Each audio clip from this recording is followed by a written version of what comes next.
आज हम लोग सिंटेक्स के बारे में जानकारी लेंगे।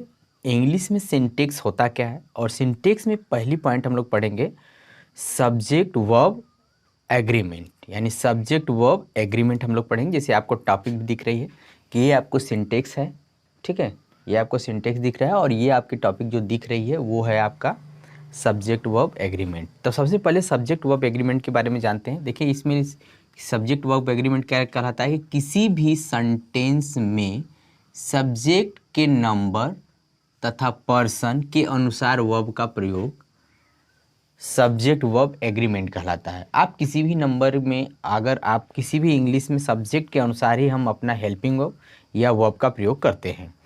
अब यहाँ पे देख लेते हैं कि यदि सब्जेक्ट सिंगुलर हो तो वर्ब भी सिंगुलर होगा। यह आपको समझ पा रहे हैं? यदि सब्जेक्ट सिंगुलर होगा तो वर्ब भी सिंगुलर होगा। यदि सब्जेक्ट प्लूरल होगा तो वर्ब भी क्या होगा? प्लूरल होगा। पहले हम इसकी जानकारी देख लेते हैं, फिर उसके बाद हम स्टेप बाय एक एक पॉइंट हम लोग पढ़ेंगे ताकि आपका कोई भी मिस्टेक या कोई भी आपकी गलती नहीं होगी और इंग्लिश में हर छोटी वो पॉइंट आपको कन्फर्म हो जाएगी। अब ये एग्जाम्पल थोड़ा देख लेते हैं। यहाँ पे कह रहा है कि सब्जेक्ट सिंगुलर हो। अच्छा देखिए, पहले वर्ब कैसे सिंगुलर प्लूरल होता है पहले उसको देख लेते हैं। वर्ब में जैसे आप गो, कोई भी वर्ब आपका प्लूरल होता है, हर वर्ब आपका क्या होता है? प्लूरल होता है। इसका सिंगुलर बनाने के लिए इसके वर्ब में हम क्या लगाएंगे? यस या ईएस। बात समझ में आ रही है? कोई भी वर्ब आपका प्लूरल होगा और इसके अगर इसको हमको सिंगुलर बनाना है तो वर्ब में यस या यस लगाएंगे, तब क्या बन जाएगा? तब आपका सिंगुलर बनता है। ये आपको क्लियर हो रहा है? समझ पा रहे हैं? फिर समझिए, वर्ब, ये जो वर्ब यानी गो है या कोई भी वर्ब है, वर्ब आपका क्या होता है? प्लूरल। उसमें यस या यस लगाते हैं तो वो क्या बनता है? सिंगुलर बनता है। जैसे हम ये कह दें कि गो में अगर हम ईएस जोड़ दें तो ये क्या हो जाएगा? गोज। और गोज हो गया तो यानी ये वर्ब क्या हो जाएगा? सिंगुलर हो जाएगा। ये आप समझ पा रहे हैं? जैसे कह दें कि वह पत्र लिखता है, तो वह की इंग्लिश ही होती है और ये आपका सब्जेक्ट क्या है? सिंगुलर है। इसके वर्ब को भी आपको सिंगुलर बनाना पड़ेगा तो ही राइट्स हो जाएगा। He writes a letter. अभी हम थ्योरी देख रहे हैं, फिर एक एक रूल पढ़ेंगे, फिर इस पे क्वेश्चन कैसे आपके एग्जाम में पूछता है या कहीं भी किसी भी प्लेटफॉर्म, तो मैं उसको एक्सप्लेन करूंगा। अब अगर यहीं पे ही की जगह अगर दे लिख दे के साथ क्या लगाते हैं? दे आपका प्लूरल होता है, दे आपका क्या होता है? प्लूरल, तो वह भी प्लूरल होगा। यानी ये जो राइट्स लिखा है ये हम लिखेंगे write a letter. They write a letter. यानी हमारा कहने का तात्पर्य यह है कि अगर हमारा सब्जेक्ट सिंगुलर होगा तो वह भी सिंगुलर होगा और अगर हमारा सब्जेक्ट प्लूरल होगा तो वह भी प्लूरल होगा। हम चलते हैं अगले कॉन्सेप्ट की तरफ। अब यहाँ पे देखते हैं, कह रहा है कि सिंगुलर सब्जेक्ट क्या क्या होता है? आई होता है, you, he, she, it, Ram, Sita, the boy, the girl. तो ये हमारा सिंगुलर वर्ब क्या क्या होता है? Is, am, was, has, does, writes, drinks. लेकिन प्लूरल सब्जेक्ट की बात करेंगे तो we, you, they, Ram and Shyam, the boys, the girls. इसी तरह आर हो जाएगा, वर हो जाएगा, हैव, डू, राइट। ये आपका प्लूरल वर्ब होता है। ये प्लूरल सब्जेक्ट होता है तो ये वाला प्लूरल वर्ब होता है। ये वाला प्लूरल सिंगुलर सब्जेक्ट होगा तब सिंगुलर वर्ब होगा। अब देखिए थोड़ा सा ये भी हम देख लेते हैं कि नाउन में अगर यस या ईएस या आईएस जोड़ेंगे तो प्लूरल बन जाएगा। जैसे अगर हम राम लिख दें, राम में अगर यस जोड़ें, सॉरी बॉय लिख देते हैं,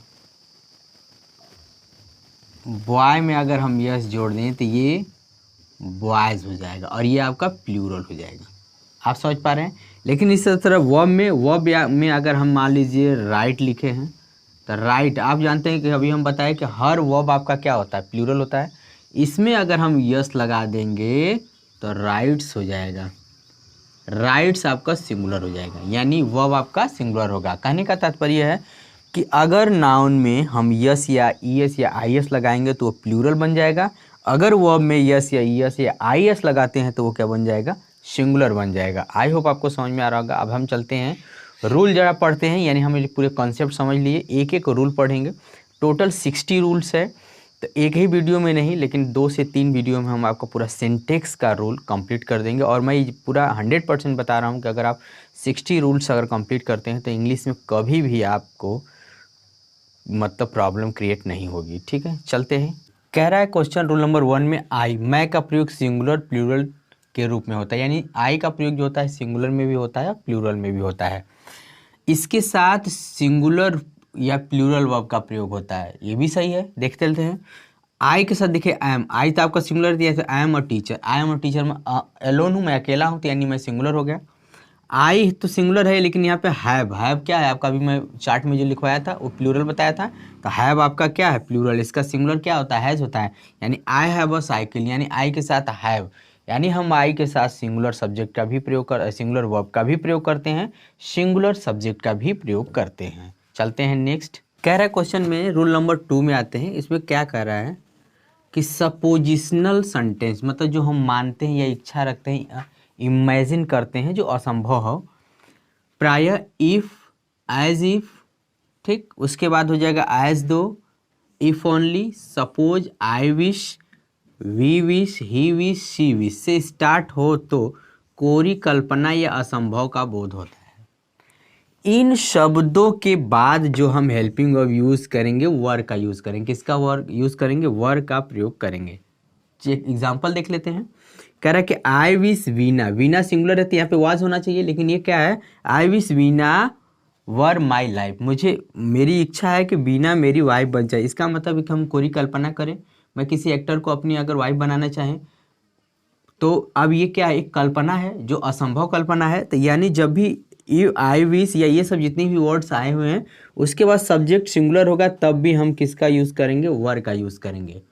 देखिए दूसरा, इफ़ ही, इफ लगा है, ही के साथ वाज होना चाहिए, लेकिन ये भी if he were my boss he would suspend me, अगर वह मेरा बॉस होता तो वो क्या सस्पेंड कर देता, यानी इफ़ के साथ इफ़ है और इफ़ में ही के साथ आप क्या लगाए, वर, यानी ये कोरी कल्पना है, एक इमेजिन है।